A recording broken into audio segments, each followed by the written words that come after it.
Yo, what's going on, everyone? This is Conversations with Brian and Elijah, episode number 18. And today we are going to talk about Destroy Duchenne. As you can see, the wonderful, was that a wooden sign behind you, Elijah? Yeah, and actually, like, just to jump right into it, this was actually a gift given to me, and it's really cool. This guy came up to me after his speech, and he was like, "Hey, I made this for you," and I was like, "Dude, that's awesome!" So I had to hang it up.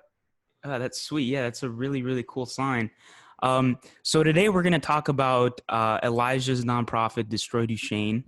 Um, and I'm going to kind of take the role of the interviewer here and then just kind of like let Elijah answer the question. So I wanted to start really like at the beginning. Mhm. Like, what made you want to kind of start the nonprofit? What compelled you to do that in particular? Anything? Yeah, so that's a whole story right there. So Mm, going back to 2017, starting the second semester of my freshman year in high school, I was really wanting to start to do something impactful for the world. Like I kind of always knew when I was little that I wanted to do like something great. Like I'm chasing greatness, right? I always knew I wanted to do something great. And I started reading a lot of business books and getting interested in business. I learned about this guy named Jeff Bezos, and I was like, wow, this dude Jeff mm, Bezos is like my number one hero. Like this guy knows a lot of stuff. I started learning about Gary Vee and marketing and stuff, and then like Seth Godin, just all these dudes that are in business and ultra successful. And I was like, yeah, I want to create some type of impact. And I was like, why do I have to wait till I'm 20 or in my 30s to do an impact? Why can't I do something now? So I started getting interested in business, but I didn't know what I wanted to do. I thought I wanted to be a lawyer, and so I got an internship working at the DA and started learning like more like legal language and stuff. But after I working at the DA, I just realized like, I don't really want to do this. I don't really want to be, in the law field. It just didn't seem right for me. It didn't seem like something I was passionate about. So I didn't know what I want to do though, to be honest with you. I didn't know what I want to do, but I knew I wanted to do something and I want to do it now. Right. Um, and what happened is we went to a fundraiser to raise money for Duchenne, and it was like a high school theater type of thing, and these high school dance studio or whatever, they're putting on a dance show to raise the funds or whatever, and they had a booklet, right? And so I'm reading this booklet that they passed out before the show starts, and so I'm sitting there at the front of the theater, and so I'm reading this booklet, and in the booklet, it's just a bunch of photos of the dancers and whatever, and it's just kind of boring, whatever. But at the end of the booklet, it talks about Duchenne, and it mentions, okay, Duchenne muscular dystrophy, is a muscle wasting disease. It causes people to become dependent on a wheelchair by the age of 11. I'm like, oh, okay, like, hello, obviously. So that wasn't news to me. And then it said something, and I was like, well, how old was that? I was like 15 at this time. Yeah, 15. mm. It said that Duchenne causes people to lose mobility in their arms, right? And that really like took me back because I was like, no, man, like you already got my legs, like why my arms now too? Like, come on, like let me have something, right? And a backstory about me is I'm a big sports person. Like I played, in elementary school, I played basketball in my wheelchair and threw the football around with my dad. My dad was a head football coach, right? And so I've been raised on sports, right? I love sports and throwing the ball around, just being real active or whatever. Even when I became dependent on a wheelchair, I'd still be really active playing sports or whatever, right? And so right there in that moment, I was like imagining like, dude, like what would it be like to not be able to use my arms? Like that would suck or whatever. And so that kind of hit me hard. But the nightmare was just getting started. So now I keep reading. Okay, so I keep reading. And it says that it says that patients with the disease pass away in their mid 20s. And I thought, okay, no, this is a mistake. Like maybe for other people, but not me, right? And I was kind of denying it. Like you're telling me that I'm going to die in my 20s. Like that's a few years away. And so I thought, okay, that's a mistake. But then it made me accept reality because it said that the heart is a muscle too, and so is the diaphragm, which is responsible for your lungs, right? And so, I realized, okay, yeah, if the muscles are going to get weaker, that would make sense. The heart and the diaphragm too. So, like I just was kind of like in disbelief. Like I started getting like really warm, like I feel my blood rising, and I was just like, it was an insane mix of emotions right then and there. And so Mm. Uh, the whole dance thing, I was just thinking about that the whole time. And so I go home and I try to distract myself, right? I try to distract myself. And so I put on my favorite movie, my favorite superhero, Iron Man. And I love Iron Man. And so, anyways, I'm watching Tony Stark, whatever, and Tony Stark, he's using his knowledge to solve his problems in his life, and that was getting me kind of inspired. So, wait a second, I should start a business or I should do something to cure this disease. Like, in the booklet, by the way, they said that the disease is incurable. And like, I took that as a challenge. Like, oh, okay, so you're saying it's not curable, but that's not actually what incurable means. It just means there's no cure at the time. But at the moment, when I was 15, I took that as, oh, they're saying that it can't be done. And so I'm like, well, we're going to see about that.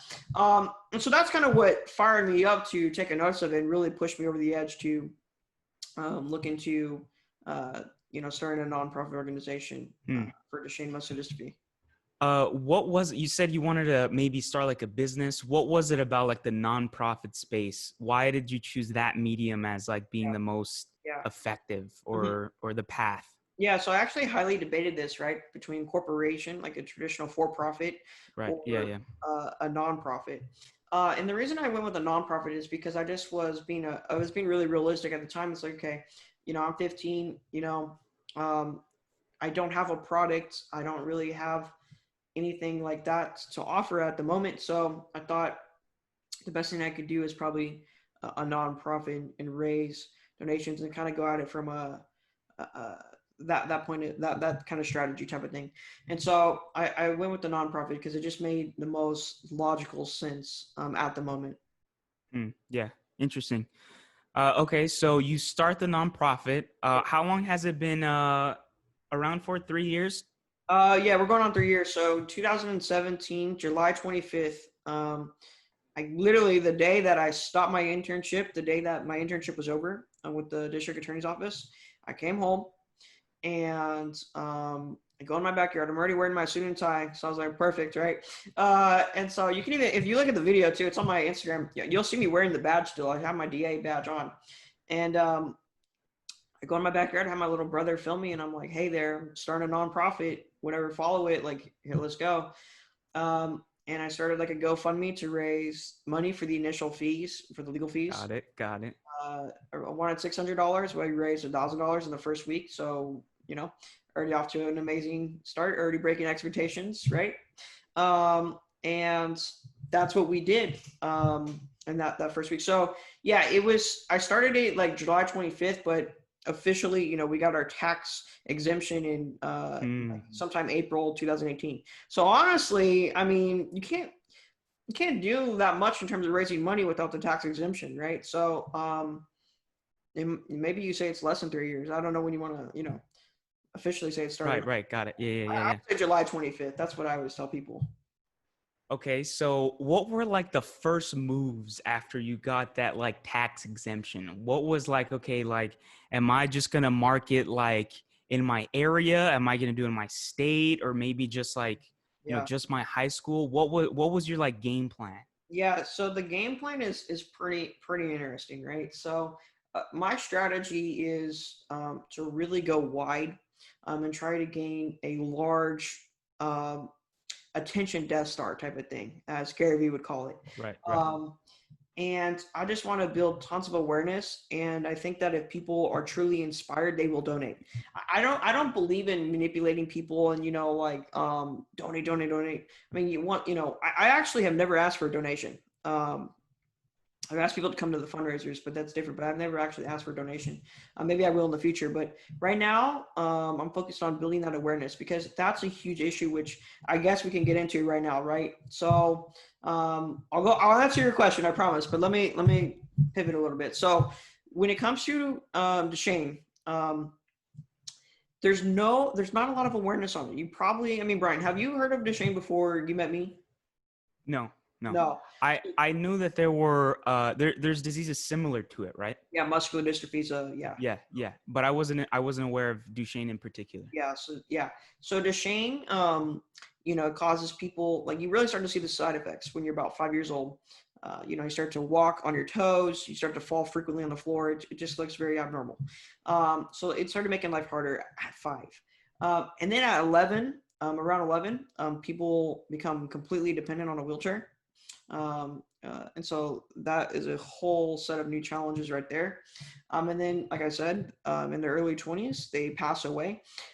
With that being said, right, this explains why there isn't anybody famous with the disease, why there isn't a lot of awareness on it. Because, I mean, you're just going to college when you're about 18, 19.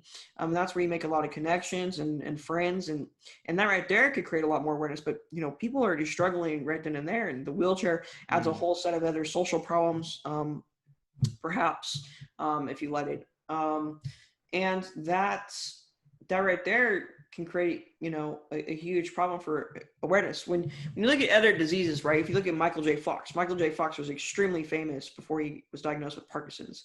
And after his diagnosis, he was able to use his celebrity to bring tons of awareness to Parkinson's disease and raise hundreds of millions of dollars. If you look at someone like Lou Gehrig, right? Famous baseball player, and then he was diagnosed with ALS, and he brought so much awareness that it's now referred to sometimes as Lou Gehrig's disease, right? But he was famous before the diagnosis. If you look at someone like Magic Johnson, right? Famous basketball player, really well liked, cared about, right? He was super famous before his diagnosis with HIV, and he was one man who basically changed the entire public's perception of HIV, which I think is really inspiring to me because, I'm one person and I want to do the same. I want to be the Magic Johnson of Duchenne. And so it's a lot harder though, because, we don't, these people are more further in their life, more advanced. They've already had that celebrity. They already have those connections. They've already had that life experience. So, I have to tackle this issue, this awareness issue, this marketing issue at an early age. But it's fun to me because I love business and I love marketing. And so it's really this one big challenge, which, it's not even, it's cool too, because it's not even about how can I do this to, sell this product to make money. It's about how can I solve this awareness issue so that we can cure disease and, alleviate tons of suffering for people and perhaps lead to other medical advancements for other diseases. Right. So the impact is really worthy of it. So I think that's really cool. To be honest with you, I kind of forgot your first question. I think you were asking me what was the original game plan, right? After I got the tax. Yep. Yeah. So the original game plan for the tax exemption was to really just to still create more awareness and build that following. And that's really the game plan today. I believe that once we have a huge following, the money will follow, right? I'm real big on, your why and painting the picture of your vision. And I think that by going around talking about that, if people are inspired, they'll want to help. And I think that people will want to help if they just hear the story. So it's really about building that audience right now. But, we hosted, we officially had our first fundraiser and we did some fundraisers and stuff. We started this thing called the DMD Ice Cup Challenge, which was a marketing thing that I created. Because you had the ALS Ice Bucket Challenge, but basically the strategy behind the Ice Cup Challenge was we wanted to create a challenge that could be replicated over and over again by other people and make it kind of fun and create a lot of awareness. And the reason we decided to directly copy, which yes, we admit we directly copied it, is because ALS and Duchenne are very similar in terms of the outcome of the disease. The major difference, though, is that ALS affects people later on in their life, where Duchenne affects people early on in their life. So the little cup symbolizes little kids, where the bucket, would be people that are older.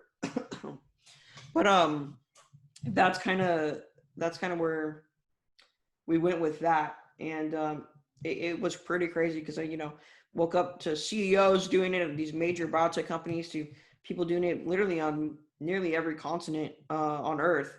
And so it had that global, global reach, and so it was pretty cool to see that. And it raised a good amount of money too for the cause. So that was the DMD Ice Cup Challenge. Original game plan. What was your so it's been 3 years. Was there a moment where you're like, okay, like this is like this seems to be working, like it's getting attention now? Yes. Because I know like when you first started, it's like, okay, like, you know, no one's really watching. And then now it's like, okay, we got some momentum going. Was there like a moment where it was like, okay, this looks like it's working? To be honest with you, I mean, yes, it's gotten, bigger as time goes on, but I mean, I've always You tried have to, big dreams. Yeah, yeah. I've It's always, not where you want it to be well, yet, right? no, not even that. Oh, That is okay, got it. true, but not even that. I always believe in breaking expectations, and I get motivated by that. So if someone says you can't do this in the first week, I'm going to do it. Basically, what I'm getting at here is no. I mean, in the first month or two, I mean, the first week, like I said, we wanted $600. We raised $1,000, right? It's always gone pretty fast, to be honest with you, and I just need to do more of it. Hmm. But it's working really well. It's working really well, and so I would say that yeah, it had that positive momentum from the start. Sweet.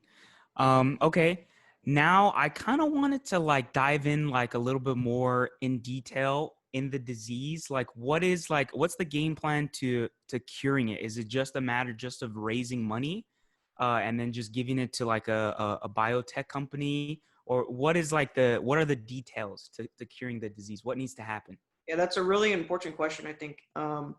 And so the game plan, well, personally, yes, we want to raise funds to then give to researchers, right? That's a loose term, but scientific researchers, that could be biotech companies, that could be new startups, kind of seed them so that they can start up if they're working on new technology that we believe in.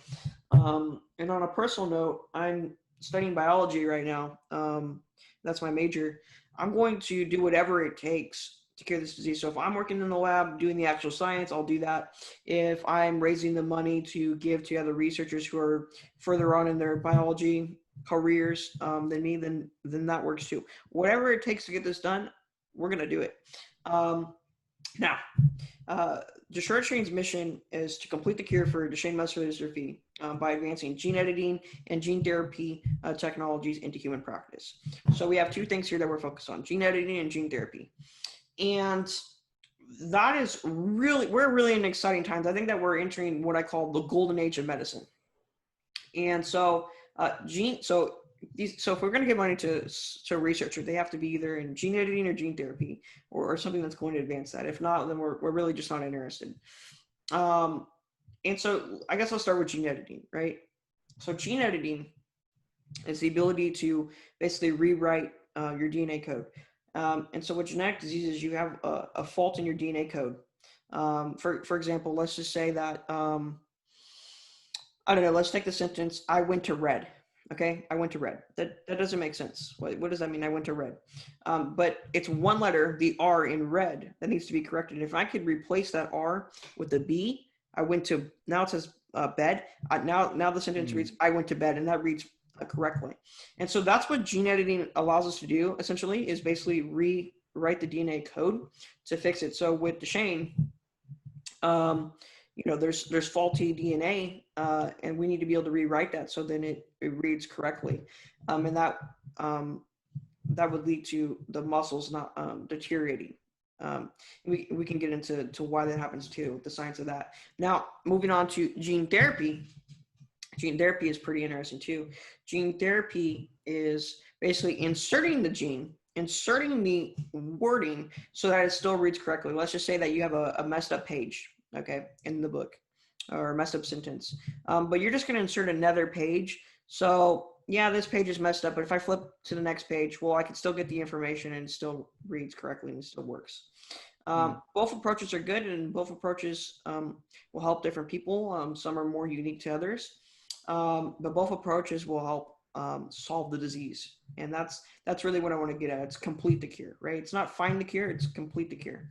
Now, here's the important thing that I want people to know: when it comes to gene editing and gene therapy, there's really one thing that both of these can be benefited from, and which is a vector, right? Improving the vectors.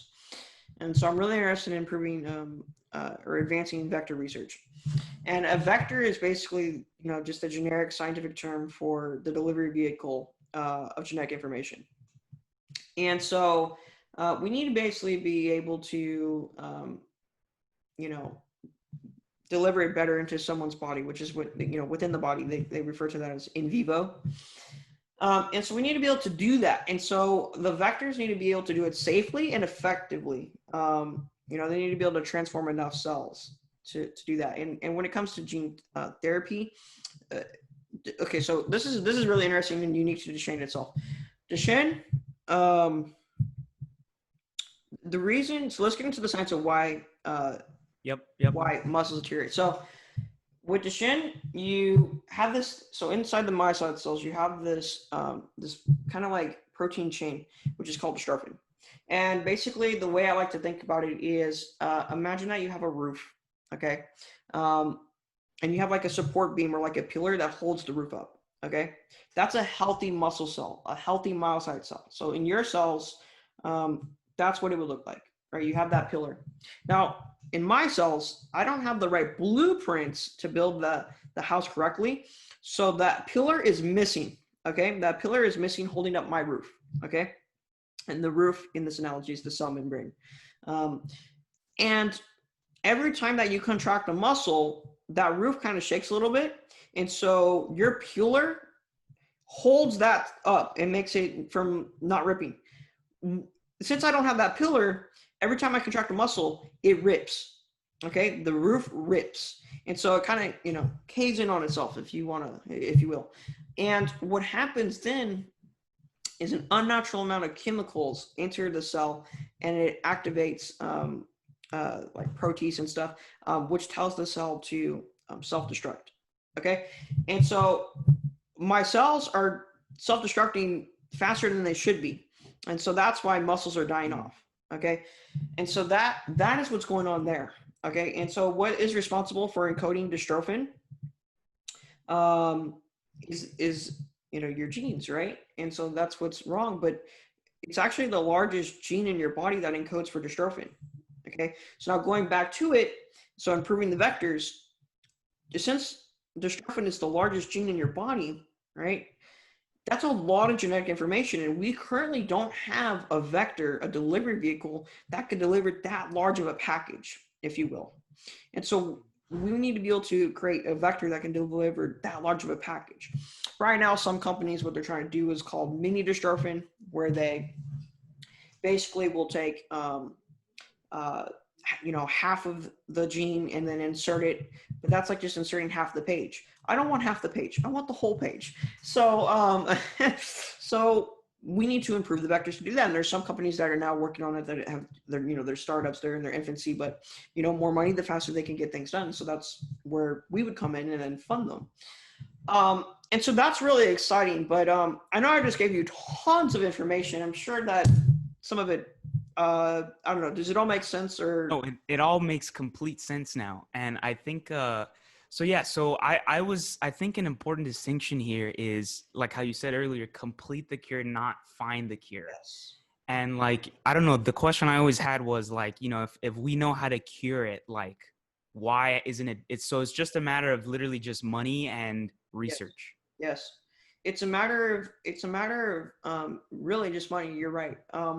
Because the more money you can put at it, the faster you can get it done. You can do more trials at once. You can be finding different people to work on it. So it really is money. So I always tell people, and I don't think this is too much of a stretch, Duchenne muscular dystrophy is a marketing problem. It's really a marketing problem. And that's what I love to do.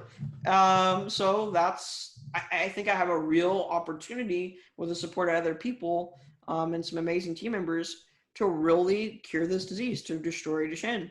And I think, I think it's really interesting that, I'm trying to create this face of the disease, trying to make it more personable, like Magic Johnson, like Michael J. Fox, like Lou Gehrig's, right? So, yeah, the cure, it's not like, okay, where are we going to find this? Maybe we have to discover it on, in some outer space or something crazy. It's like, no, it's here. It's a matter of advancing. And here's the amazing part that I love so much. By advancing the vectors to cure Duchenne, those vectors are also going to be able to be used for other diseases too. And so we're going to be able to cure other genetic diseases. So it's not a stretch to say that we're advancing medical research forward for everybody, right? And so that's what's really amazing about it. Improving CRISPR, the gene editing stuff, they're trying to use that to help cancer. So it's not really that far of a stretch. And I've talked to top leading gene editing scientists, and I've asked them this question because I don't want to be putting out false information. And they said, no, it's not a stretch. By advancing it for Duchenne, the gene editing research, you're advancing it for other diseases too. So it's like we're going to be able to help so many people, and I just think that's a really amazing thing. I want to usher in the golden age of medicine. That's really interesting. Um, all right, so now I have like a complete picture of what like Duchenne is and like how to cure it. Yes. What's the game plan now, Elijah? I know you kind of laid it out, but like, what is like, how do we complete the cure? What are you trying? Are you trying to like effectively raise awareness, kind of like similar to like a like Lou Gehrig type celebrity? Yeah, so I want to create, as you said, I think really big. I want to create global awareness, and I believe that by inspiring enough people and having a large enough platform, you'll have the influence and the power to raise tons of money. If people are inspired, they're going to want to donate. If they knew, I'm a big believer. That's why the official slogan is "Complete the Cure." I'm a big Yep. believer that if people understood how the cure works, they understand this gene editing, gene therapy, and they understood that we can do it now. That your donation, no matter how small it is, actually will lead to ushering in the golden age of medicine. I think if people understood that, they're going to want to help. And so it's really just creating more awareness, right? And I have a few awareness projects I'm working on right now, and I have one that I think is going to be massive that the Duchenne community um, really hasn't had yet, and I think that's going to be truly game changing for this whole community, and perhaps maybe the whole entire medical field. Yeah, especially for, I mean, I are how many genetic diseases are there that this that CRISPR or gene editing, gene therapy could help? There's a lot, right? Yeah, there's over I'll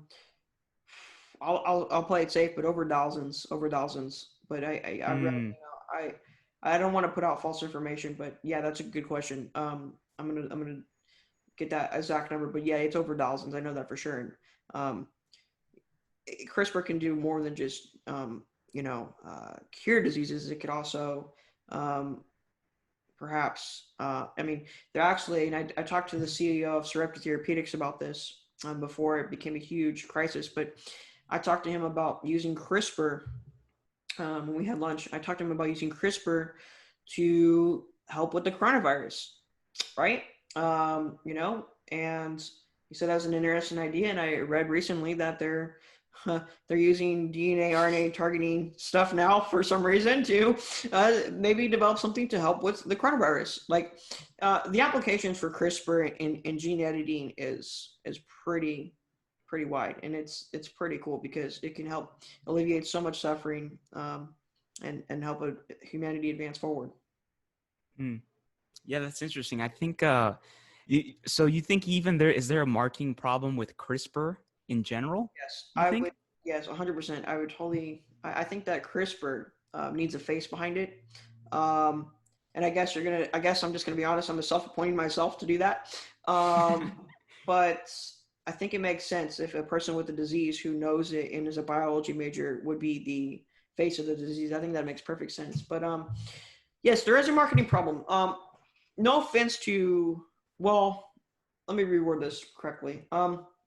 I think that it's very hard to distinguish between being scientific and still being accurate and simplifying it in a way that the average person who isn't a scientist can understand it.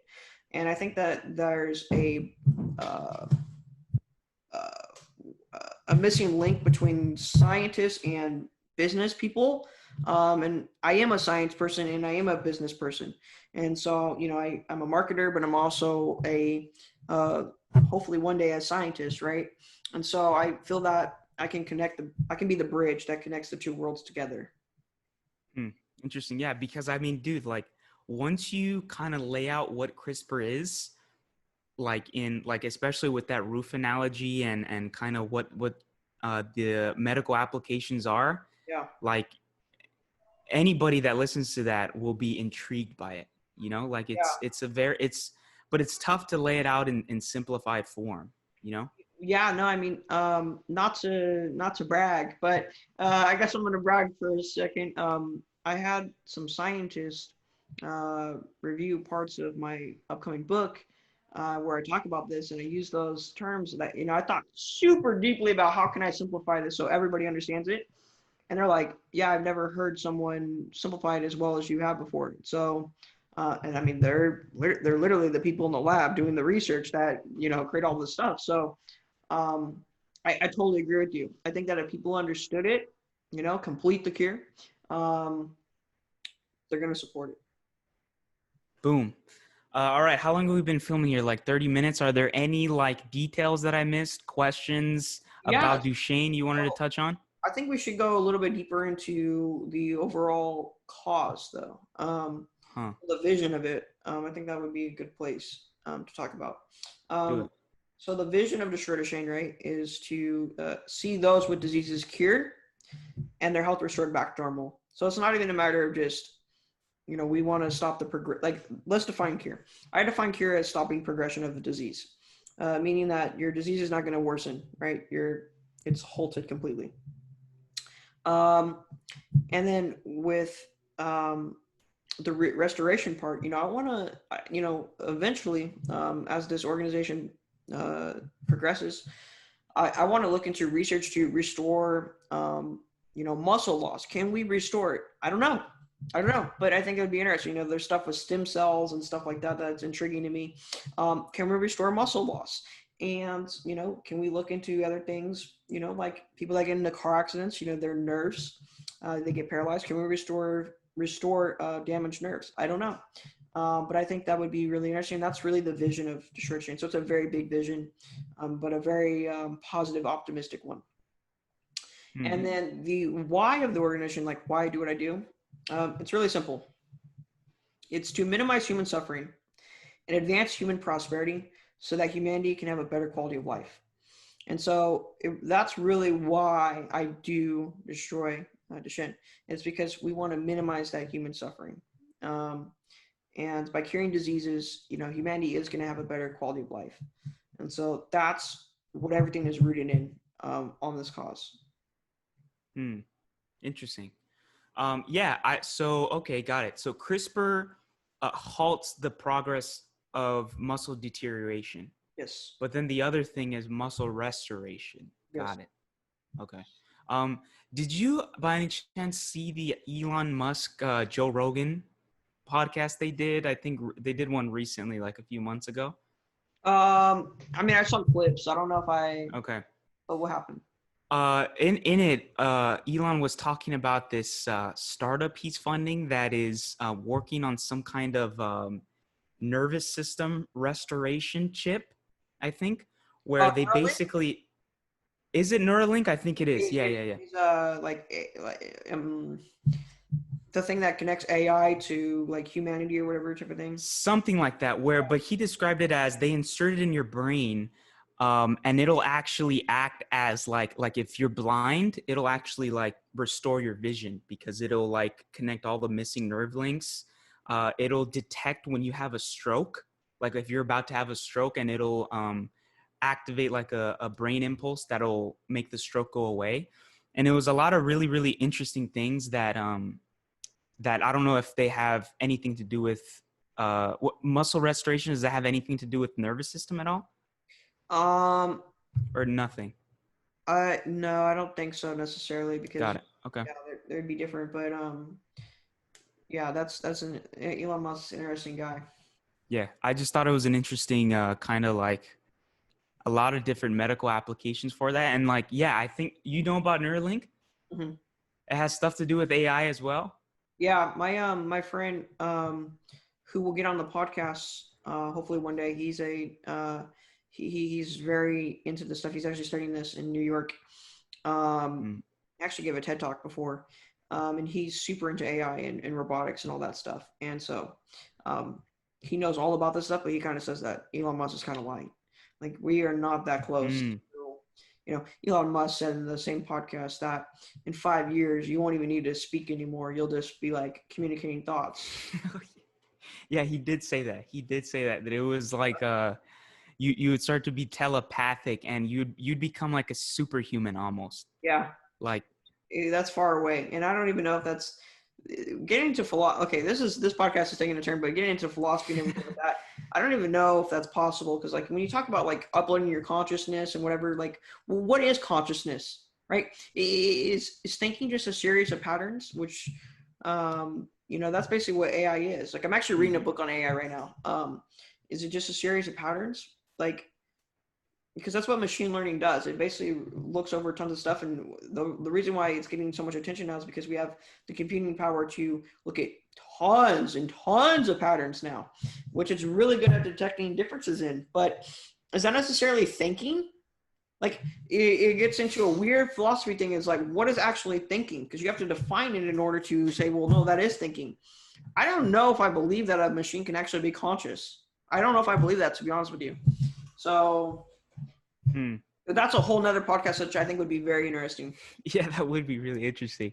Yeah, I mean, we could talk about it in the next podcast, but to kind of like think about it a little bit, maybe it's just a different it's like a subset of consciousness. Maybe it's not complete consciousness in a sense, but is there anything that exists in that state? What does that mean?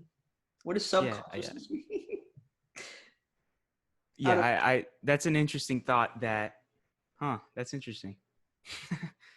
yeah. So, but yeah, that's Destroy Duchenne.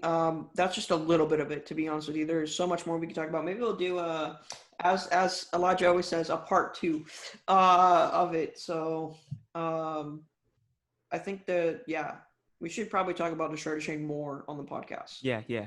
Yeah, and I think what would be yeah, I think we should for sure have a part 2 and kind of dive a little bit deeper like maybe what does running a nonprofit look like even? Mm, I mm, think that could be an interesting topic for sure. yeah, definitely. Cool. Any last thoughts? We've been going for like what, like 45 now? Something like that. No, Any last no, Destroy Duchenne thoughts? nope.